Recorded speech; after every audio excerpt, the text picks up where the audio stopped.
ابا یہ کتنا خوبصورت درس ہے کہ مجھے مطلب کوئی تکلیف دے تو ٹھیک، میری ذات سے کسی کو تکلیف نہیں ہونی چاہیے. یہ اگر یاد آ جائے، یہ یاد رہ جائے یہ سبق کہ میری ذات سے کسی کو تکلیف نہ پہنچے. اگر مجھے کسی کی ذات سے تکلیف پہنچتی ہے تو میں معافی کا دروازہ کھلا رکھوں.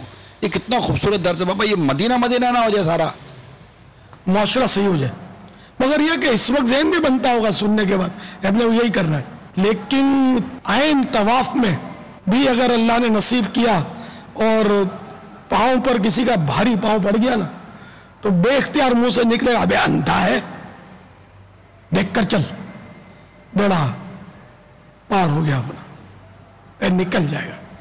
کیونکہ وہ زندگی بھر جب کوسنے دیے، گالیاں دیے اور منہ توڑ دوں گا اور دانت پھوڑ دوں گا اور اس طرح کی باتیں کی ہیں، اب وہ مکہ مدینے پہنچ بھی گیا، طواف کی سعادت پا بھی گیا، تو یہ عادت ایک دم سے تھوڑی وہ نکل جائے گی.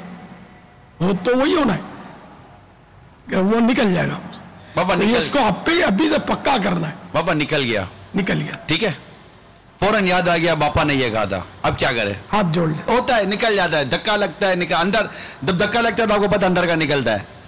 اب جیسے اندر کا نکلا، ہو سکتا ہے کہ حساس والی نہ کھلی ہوئی ہو تو اس کو اپنا ہی نکلی ہوئی کہ بدبو آ جائے گا، یار یہ کیا ہو گیا.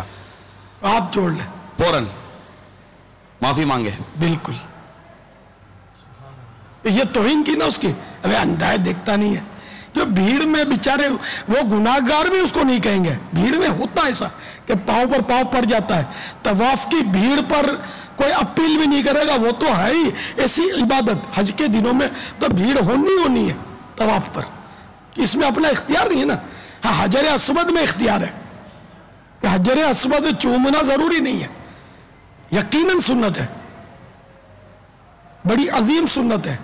مگر دوسروں کو ایذا دے کر اس سنت کی اجازت نہیں ہے کہ دھکم پیل کرو. یہاں منع ہے کہ دوسروں کو نہ دھکے دینے ہیں نہ خود کو چلنا ہے. لیکن طواف میں ایسی ممانعت نہیں ہے کہ صاحب وہ بھیڑ ہو تو طواف مت کرو. یہ ہم نے کوئی کہیں پڑھی نہیں ہے روایت.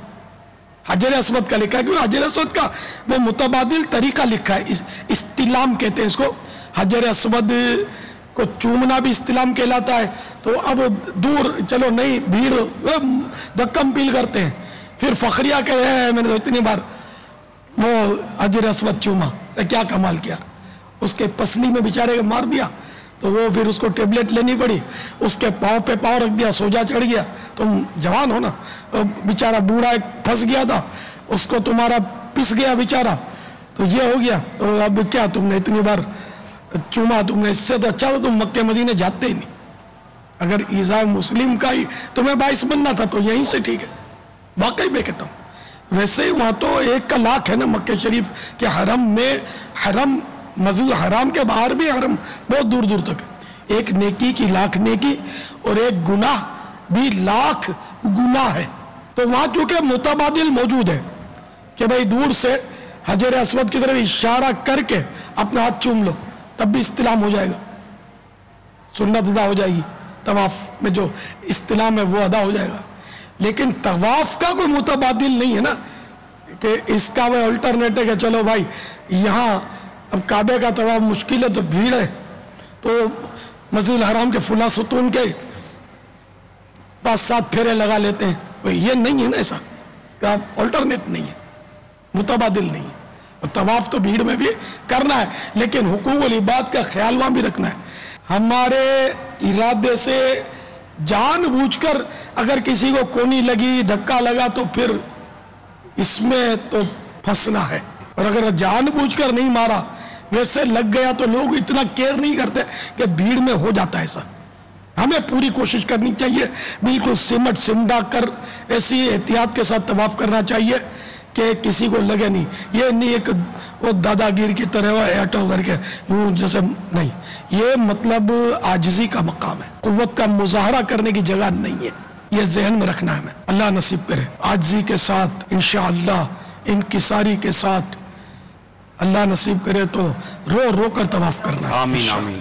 کاش صلو علی الحبیب صلی اللہ تعالی علی محمد. مجھے اپنی اور ساری دنیا کے لوگوں کی اصلاح کی کوشش کرنی ہے.